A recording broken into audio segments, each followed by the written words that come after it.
नमस्कार दोस्तों, क्या आने वाले 10 से 20 साल के अंदर हिंदू धर्म का अस्तित्व खत्म होने वाला है? क्या हिंदू धर्म इस पूरी दुनिया का सबसे मूर्ख धर्म है? आखिर मैं ऐसी बात क्यों कह रहा हूं, जबकि मैं भी एक हिंदू हूं। मैं कुछ फैक्ट के जरिए आपको समझाऊंगा, कुछ सबूतों के जरिए आपको समझाऊंगा कि आखिर हम क्यों इस दुनिया के सबसे मूर्ख प्राणियों में से एक है, यानी हिंदू धर्म। तो हम बात करते हैं आजादी से। हालांकि आजादी से पहले से भी हम हिंदू धर्म की बात कर सकते हैं, लेकिन वो बहुत पुराना हो जाएगा और वीडियो बहुत लंबा हो जाएगा। 15 अगस्त 1947 को हमारे देश को आजादी मिली और आजादी के तुरंत बाद ही हमारे देश का विभाजन हो गया, यानी पाकिस्तान के रूप में, जो एक इस्लामिक देश हुआ, यानी धर्म के आधार पर हमारे देश का विभाजन हुआ। जब पाकिस्तान इस्लामिक देश हुआ तो जाहिर सी बात है हिंदुस्तान को भी हिंदू राष्ट्र होना चाहिए था। लेकिन हमारे यहाँ के चंद गद्दारों की वजह से हमारा देश हिंदू राष्ट्र नहीं बन पाया। कुछ ऐसे गद्दार नेता तब भी मौजूद थे और आज भी हमारे देश में गद्दार लोग मौजूद हैं। उस समय जो सत्ता आई थी 1947 में, वो पूरी तरीके से कांग्रेस के हाथ में आई थी और उस समय के जो प्रधानमंत्री थे पंडित जवाहरलाल नेहरू थे। पंडित जवाहरलाल नेहरू ने हिंदुओं के विरुद्ध हमारे देश के संविधान में ऐसे ऐसे अमेंडमेंट करे जिससे हिंदू लगातार पीछे ही होता चला गया, धकेला ही जाता रहा हिंदुओं को। इस देश को धर्म निरपेक्ष करवा दिया गया। जबकि संविधान लागू हुआ था तब इस देश में हमारे संविधान में धर्म निरपेक्ष नाम का कोई शब्द नहीं था। वो पंडित जवाहरलाल नेहरू ने करवा दिया था। ठीक है, आपने धर्म निरपेक्ष करवा दिया। जब ये देश धर्म निरपेक्ष था तो फिर मुस्लिम लॉ क्यों आपने फिर अलग से बनने दिया? जब धर्म निरपेक्ष था, सरकारी खर्चों पर मदरसों को आपने चालू करा और जो गुरुकुल शिक्षा थी उसको आपने बंद कर दिया। जब ये देश धर्म निरपेक्ष था तो आपने वक्फ बोर्ड का निर्माण क्यों करने दिया? जब ये देश धर्म निरपेक्ष था तो आपने चर्च है, मस्जिदें हैं, उसे टैक्स फ्री कर दिया और हमारे देश के जो मंदिर थे उनसे आप टैक्स वसूलने लगे। तो ये कैसा धर्मनिरपेक्ष देश था? और जब ये धर्मनिरपेक्ष था तो इसी देश में 3 कानून आपने लागू कर दिए। आईपीसी, इंडियन पीनल कोड, दूसरा मुस्लिम लॉ कर दिया, तीसरा आपने जम्मू कश्मीर का लॉ कर दिया। यानी कोई देश दुनिया में होगा जहां एक ही देश में 3 कानून चलते हो, और धर्मनिरपेक्ष नाम था। हिंदुओं को खत्म करने के लिए केवल राजनेता ही नहीं थे, बहुत सारे जरिए थे। बॉलीवुड ने उसमें बहुत सारा रोल निभाया हिंदुओं को खत्म करने के लिए, और ये हिंदू कभी समझ ही नहीं पाया कि उसे हल्के हल्के खत्म करा जा रहा है।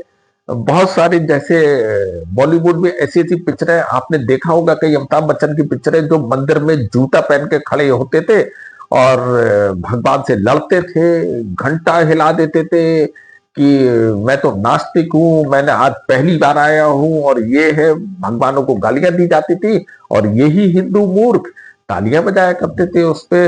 और कई बार वही अमिताभ बच्चन वो हरी चादर जब ओढ़ लेते थे तो दुश्मन के सामने डट के खड़े, चला मेरे ऊपर गोली, चला ऊपर, और एक गोली उनके ऊपर नहीं लगती थी हरी चादर पहनने के बाद। पता नहीं उसके अंदर वो कौन सी बुलेट प्रूफ जैकेट, वो चादर पहनाई जाती थी उन्हें। आपने कभी भी देखा होगा जो गद्दार, जो उसमें विलेन लोग होते थे, वो कई बार पंडित होते थे, उनकी चुटिया होती थी, उनके तिलक लगा हुआ होता था, और जो बकरे जैसी दाढ़ी रखे हुए होते थे वो मौलाना साहब, वो साहब बहुत ईमानदार दिखाए जाते थे, बहुत सभ्य दिखाए जाते थे, लोगों को ज्ञान बांटते हुए दिखाए जाते थे। पिक्चरों के भी आपने गुनाहों का देवता, कभी आपने सुना गुनाहों का मुल्ला या गुनाहों का मौलवी?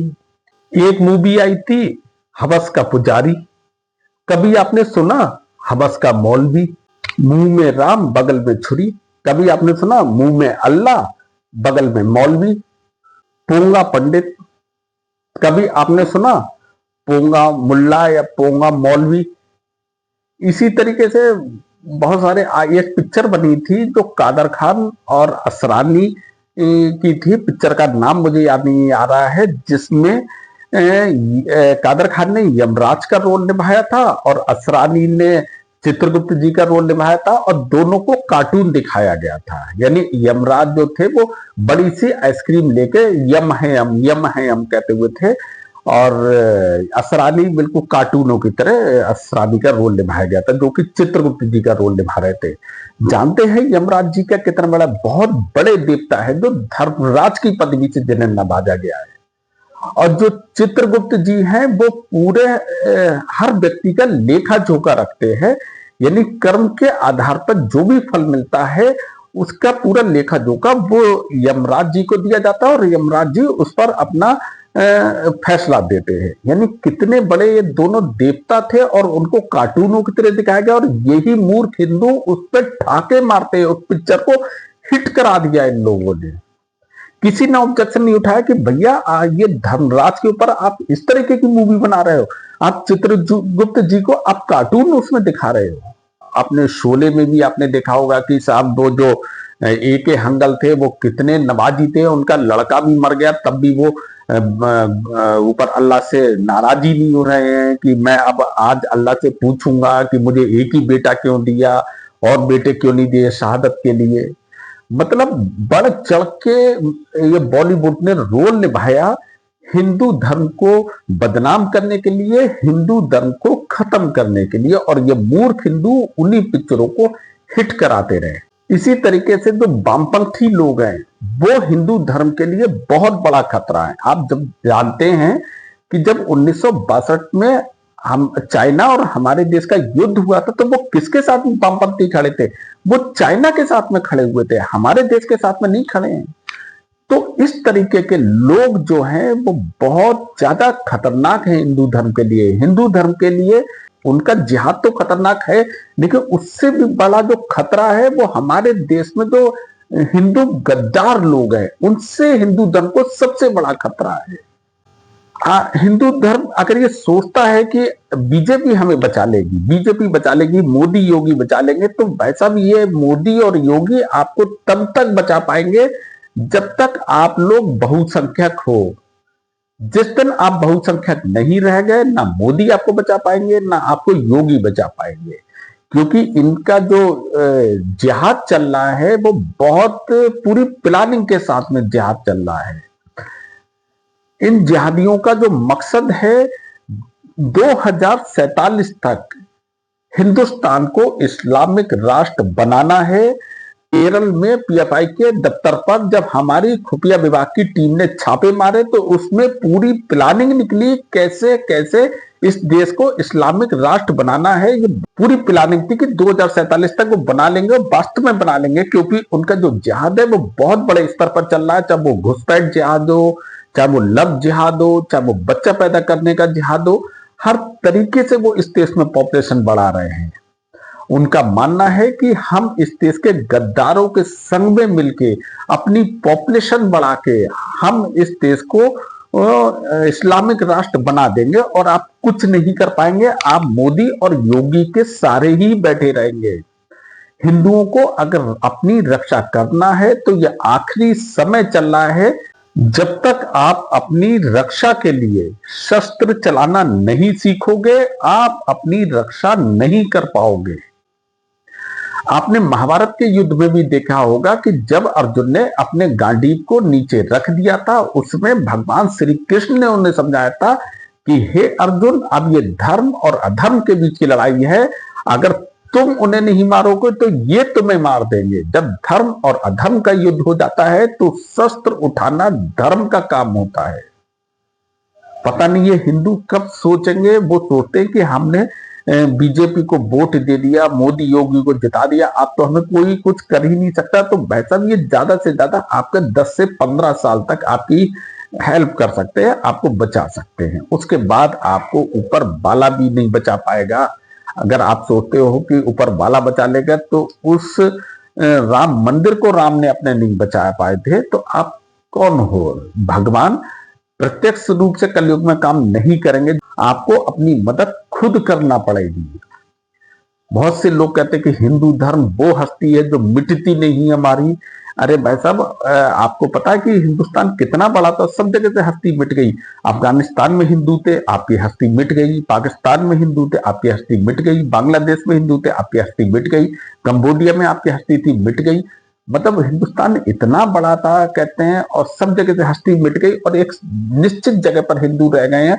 और आज भी वो यही सोचते रहेंगे हस्ती मिटती नहीं हमारी, तो मिट जाओगे, खत्म हो जाओगे। जैसे ईरान का जो पुराना नाम है वो पर्शिया हुआ करता था, और वहां पे पारसी लोग रहा करते थे, और उनका भी यही मानना है कि हम बहुसंख्यक है, इतनी बड़ी आबादी में हमारी तो हस्ती कोई मिटा ही नहीं सकता। देखो जैसी उनकी पॉपुलेशन बढ़ी, आज पर्शिया का नाम ईरान है, और पारसी बहुत मुट्ठी भर पारसी लोग रह गए, या तो कन्वर्टेड करा दिए गए, या फिर वो मार दिए गए, या फिर वो भाग के इधर उधर देश में।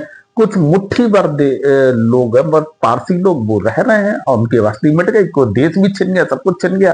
करते रहो, हस्ती मिटती नहीं है हमारी।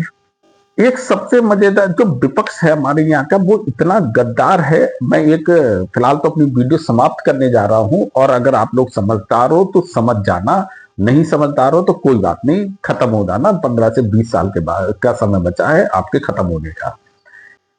मैं इस वीडियो बनाने से पहले मैंने एक YouTube पे मैं कुछ प्रूफ के तौर पर कुछ वीडियो संग में इसमें डालना चाहता था, और जब मैंने उसमें ये सर्च करा कि भारत विरोधी बयान, और एक बार सर्च करा इंडिया विरोधी बोल, मतलब किस किस नेता ने दिए, तो सबसे ज्यादा पता आपको वीडियो किसकी निकल के आई?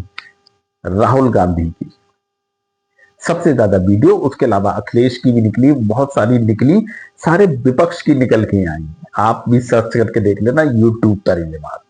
बाकी आपको जो सही लगता है, आपके पास दिमाग हो तो समझो, वरना मूर्ख तो मैंने आपको कह ही दिया। ठीक है, बाकी आप क्या सोचते हैं कमेंट्स बॉक्स में लिखना। बाकी अगर आप चाहते हो कि मेरे जैसे विचार आप सुनना चाहते हो लगातार, तो आप मेरे चैनल को सब्सक्राइब जरूर कर लेना। बाकी फिर मिलते हैं अगले शनिवार को, तब तक के लिए थैंक यू वेरी मच, नमस्कार।